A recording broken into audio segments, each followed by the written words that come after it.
All right, today on this Warhammer 40K competitive battle report summary, we're taking a 3-hour game, condensing it down into 20 minutes of the Adeptus Custodes Solar Spearhead versus the Necron Awakened Dynasty. So if you're wondering how these two armies match up against each other, or you're wondering how to handle it, what to do in this matchup, you're going to want to stick around because I'm going to go over what I learned, what worked, what didn't work, what we could have improved on, and simply passing that knowledge on to you, because I truly believe if one of us gets better, we all get better. So without further ado, let's get into it. So today I do primarily play Necrons, but I would like to stress that I really think that no matter what army you play, you're going to get a lot of value out of this battle report today, because a lot of the things that I'm going to be discussing are from like a macro perspective, or more generalities rather than specific to Necrons. And so with that said, let's get into it. All right, so Scorched Earth, quarter deployment or search and destroy, and we are on WTC layout light. And the reason for this is we have a team tournament coming up the middle of this month or towards the end of this month. Very excited about it. First team tournament for us, which is going to be really exciting. Can't wait. And so doing a lot of prep work in between to try to get ready for it. So going against Solar Spearhead, and yeah, just talking out loud here. So we're going to go over to the list really quick. So if you'd like, pause the video or take a screenshot of that. I'm not going to go over it like one by one because I want to move through here. All right. We want to get a lot of value in a short amount of time. So screenshot if you want. And let's get over to the report. So the Awakened Dynasty, we barely edged out this one. Very close game. And playing Scorched Earth a couple times, it's interesting to see how these matches play out, because of the fact that I have been noticing that I don't have a very strong way of denying my opponent's natural expansion. Like it is rather rough, where, you kind of have to look at this match, specifically Scorched Earth in general, where it's like, how do I prevent my opponent from just not automatically getting a 40 or a 45? And we're playing, who can get better secondaries at this point, which is not really a game that you want to be playing, because, you could have the option of like lining the warriors here and you're trying to threaten their natural expansion, and stage like your synergies over here. But at the same time, like, it's a little bit easier, I feel like, to stage here and string out this way.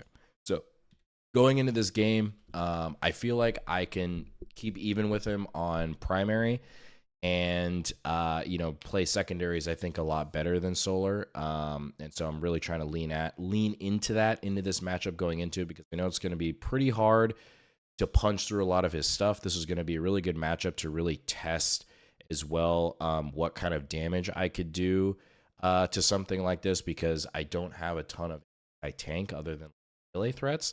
But what is nice with Awaken is that the way the list synergizes, it really wants you to force your opponent forward, and it does a really good job of that, and making sure that the Scorpex are always going to get the charges off and get the value with this warrior play. All right, so our boy Devin is going to go first, and similar to the last game, unfortunately, he draws nothing but kill secondaries turn one and gets a fat goose egg. So he gets no prisoners behind enemy lines. He can auto cycle that and gets marked for death.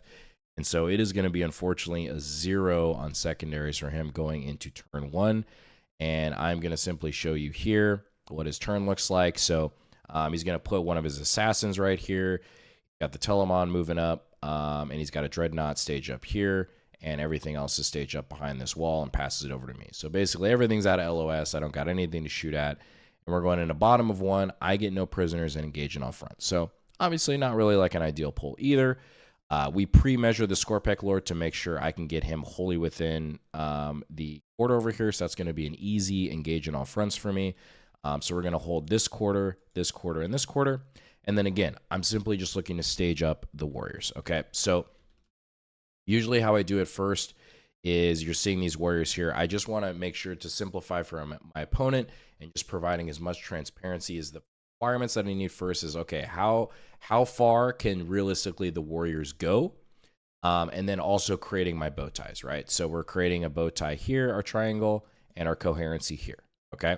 And then from there, then you can move them how you want, right? So I'm going to string them out 2 inches, 2 inches, 2 inches, same kind of thing, and then string them back here. So I'm essentially putting 6 OC on this objective, and then we have 15 OC on this objective, and I'm telling my opponent, okay, what do you want to do about it? So going into his turn, he is going to get a 10 on primary because he's going to hold this objective and this objective, and he's going to get recover assets and storm hostile objectives. So pretty easy pull for him because he does have an easy option to, as long as he doesn't shoot at the warriors, to potentially storm hostile over here. And so he is going to do just that. So let me just fast forward his turn here. And that is the turn. And you can see here, we're both just swimming in CP. And he elects actually not to charge, which was crazy. I mean, I think it's the right call, but this is what the Warriors do. I mean, they put you in just such a weird position that not a lot of other armies have, I feel like, faced yet, or at least in a while. So he does not shoot at the Warriors because he does not want to risk me just reanimating on the point and then denying his secondary. So he does not charge. He doesn't shoot them. He just lets them sit there, which probably the right call, I guess. And then he stages up these resources here. He fails a charge here. I think it was like a 9-inch charge, and then passes it over to me. So we're going to get a 10 on primary because we hold this objective and, this objective. And then we're figuring out, okay, what do we want to do about this? Now, this is where you guys are going to want to stick around for what happens, because this side of the table was just disastrous for the both of us. Like, nothing went right whatsoever. So we get overwhelming force and containment. So pretty easy turn again. We have the flayed ones back here, which can contain. And then, I mean, there's a lot of options for containment this turn. And then overwhelming force, you see I get a big fat goose egg, which is going to be very exciting to talk about because you're like, yo, Kylan, I mean, you got all these targets right here. Well, no, just wait. Okay. So we set up Xeris. Okay. We move up these resources. Okay. So we shift everything up. I'm like, okay, we're gonna shoot these guys. We're gonna do some chip damage here, which will be enough, and then this will just charge in and then clean it up. I roll 3 4-inch charges. All of them fail. They all just sit there. I think I actually, yeah, you can see it right here. Oh, this is so perfect. Look at this. Oh my gosh, man. Oh, it was so painful, guys. It was so painful. But yeah, so they both needed, I think they needed a 5. Yeah, it was a 5-inch charge on a reroll. And yeah, and then he needed 6. Actually, I think he might need a 5. I think these were both like 5-inch charges. So we fail them both. Everything is just sitting here. I'm like, this is so. We cycle overwhelming force, pass it over to him. He's going to get a 10 on primary again, and he is going to get Cull the Horde, which he can't do. So he cycles it for Bring It Down, which also he can't do, and he gets Extend Battle Lines because Bring It Down, the only vehicles we have are all parked right here, which is also really good with this list. Again, I mean, it's all the kill sections. Then no prisoners and assassinate, depending on what turn you pull it, are like rough. You don't really give up Bring It Down very easily either because all this stuff is usually just hanging in the back. So going into the turn here, so he's going to just try to now, like, it's go time for him, more or less. It's turn 3. Like, let's get this party started. We're both just swimming in CP at this point because nothing is happening. And then Scorpec Lord is just holding down the fort over here again this game, which was great, just tying up like all this stuff. So going into his turn, you're going to see here, he's going to shift up these resources. He's going to try to get Xeris down. He charges in here. Again, we have this warrior wall. We're just forcing him to creatively, what we did here is make sure that we reanimate enough warriors so he couldn't charge in and like connect with these guys. And kind of creating this like warrior wall. So you're going to see that here. And this is just showing you the power of the warriors. I mean, it's crazy. Like, this guy charges in, this beat stick charges in. We got a unit of freaking 5 wardens and this guy here. Look at, I mean, they're just chilling. They're just chilling. So he bounces. And then again, now on my turn, I have all of these resources again sitting here on a silver platter. And I'm like, okay, now can we try to like punch through this? All right. So we get a 10 on primary, and then we get assassination and cleanse. So we are going to be going after this guy right here because we drop these resources in off of our reserve since it's turn 3. And then we're going to go after this character right here. Okay. And then we're also able to cleanse this objective. I think we were actually able to cleanse this objective right. Something over. So going into my turn, that's more or less what we're trying to do. So we kill this resource. So we get assassinate. That was pretty easy. And then we're charging in here and trying to clean this up. So again, this was crazy. This is the part where I think I made the biggest mistake, or like the biggest learning opportunity here, is with the Wardens being able to pop that once per game 4 of Feel No Pain. I think I underestimated a little bit the durability of that unit. And he had enough CP, which was huge, so he could counter offensive as well. So the problem was I needed, like, if he didn't have that, I think it definitely would have changed a little bit, but, you know, he had the CP for it. So they charged in here, and then unfortunately it was not enough to get this guy down. He was left on 1 wound, and then he counter-offensive these Scorpex here, and then just basically just cleaned him up. So that was a learning opportunity for me there. And then the flayed ones just charge in. They just did chip damage, and then he just like killed or I think maybe there's 2 flayed ones. So that I definitely could have sequenced better. I think that was like a big learning opportunity for me. It's something I could have done better, or maybe just not like waiting for him to like charge the Scorpec and the Scorpec Lord in to the Telemon, see if he wants to Heroic Intervene. I guess if he doesn't, then it's like it was a really rough spot because he had the counter offensive, there was just nothing I could do about it. Because I could charge in the other Scorpex, and then no matter what, he's just gonna Heroic Intervene there, and then the counter offensive. So it was a tough spot, but so yeah, we get this guy down to 1 wound, and then just claps back and just kills the Scorpex. I'm like, oh my gosh, man. So yeah, that was rough.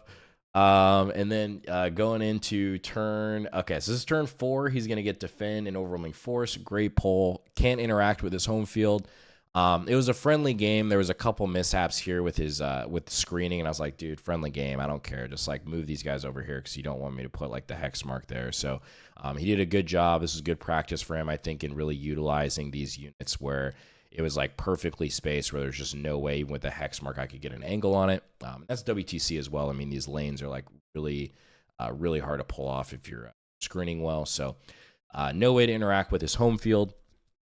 He's going to defend, easy overwhelming force, kills the flayed ones, and then he kills the Scorpec Lord for easy overwhelming. So we're going to see that play out here. And again, I just want you guys to see this one 90-point Scorpec Lord is just holding up like 500 points of his army, like the whole game. Just being annoying. And so that way I can just kind of focus over here. So going into, his turn, he does a good job cleaning up those resources. And then going into bottom of 4, I'm going to get a 10 on primary again because we're going to hold this one and this one. And we get Defend Stronghold as well, behind enemy lines, which we cycle, and Establish Locus. So pretty easy pull there. Because Established Locus is the deployment zone. So I think I moved the Scorpec Lord over here, which it looks like, to a Locus, which I don't love doing, but that was like my only option at the time because I need Eris over here.